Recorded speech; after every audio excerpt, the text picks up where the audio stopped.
বনি ইসরাইলের এক লোক 500 বছর আল্লাহর ইবাদত করেছে। কয় বছর?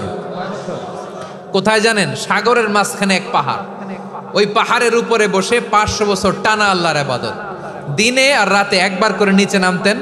সেখানে আল্লাহ তাআলা পাথরের ভেতর থেকে তার জন্য মিঠা পানির ব্যবস্থা করে দিয়েছেন, আর একটা ডালিম গাছের ব্যবস্থা করে দিয়েছেন। সকালে নামলে একটা টসটসে ডালিম, রাতে নামলে টসটসে ডালিম।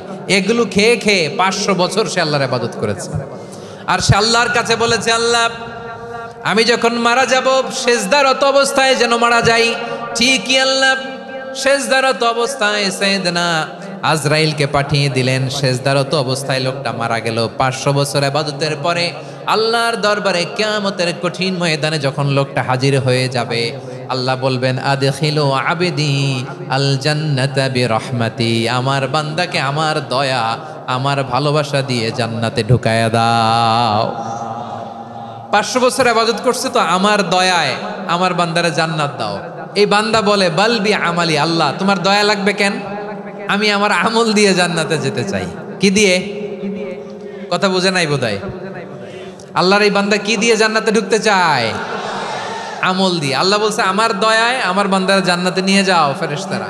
এ বলে, আল্লাহ তোমার দয়া লাগবে কেন? সেজদা তো কম দেই নাই, জিকির করতে করতে 500 বছর শেষ করে দিলাম, আবার তোমার দয়া লাগবে?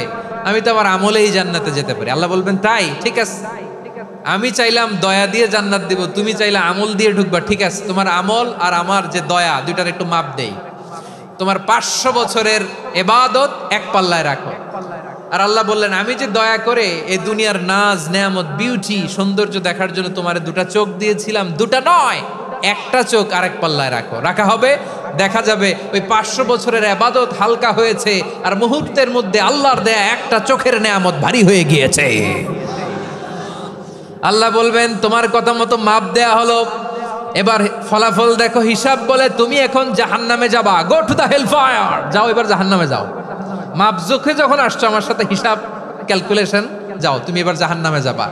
এবার লোকটা কাচুমাচু করে বলে, আল্লাহ আমি বুঝি নাই, আল্লাহ আমি বুঝতে পারি নাই, খেয়াল করি নাই, তুমি আমারে ক্ষমা করো, তুমি আমারে মাফ করো।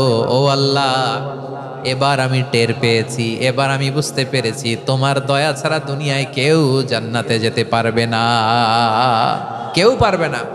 আল্লাহ বললেন, ওরে গোলাম, তুই তো কিছুই ছিলি না, অস্তিত্বহীনতা থেকে তোরে অস্তিত্বে আনলো কে? ওই ছোট্ট শুক্রাণু থেকে মায়ের পেটে 9 মাস ধরে খাবার দিয়েছে কে? আবার সুস্থতার সাথে দুনিয়ার বুকে তোরে ডেলিভারির ব্যবস্থা করে দিল কে? আবার তোর মায়ের বুকের ভেতরে 2টা খাবারের লাইনের ব্যবস্থা করে দিল কে? আবার তোকে শৈশব পেরিয়ে কৈশোর পেরিয়ে তারুণ্য, তারপরে যৌবন, এগুলো দান করলো কে? তার চেয়েও বড় কথা, পাহাড়ের মাঝখানে সাগরের মাঝখানে 500 বছর ইবাদত করার শক্তি তোর গায়ে দিয়েছে কে?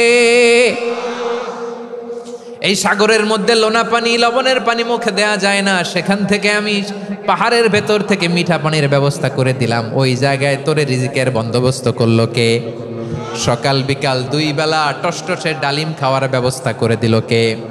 তোর আবদার ছিল, আল্লাহ আপনি আমার সেজদারত অবস্থায় রুহু কবজ করবেন, তোর শেষ আবদারটাও পূরণ করেছে কে? ও গোলাম, আমার রহমতের তুলনায়, আমার নেয়ামতের তুলনায় তোর 500 বছরের ইবাদতের কোনো ওজনই হবে না। গোটা বিশ্বের কেউ কোনোদিন আমার জান্নাতে ঢুকতে পারবে না, আমি আল্লাহর দয়া ছাড়া।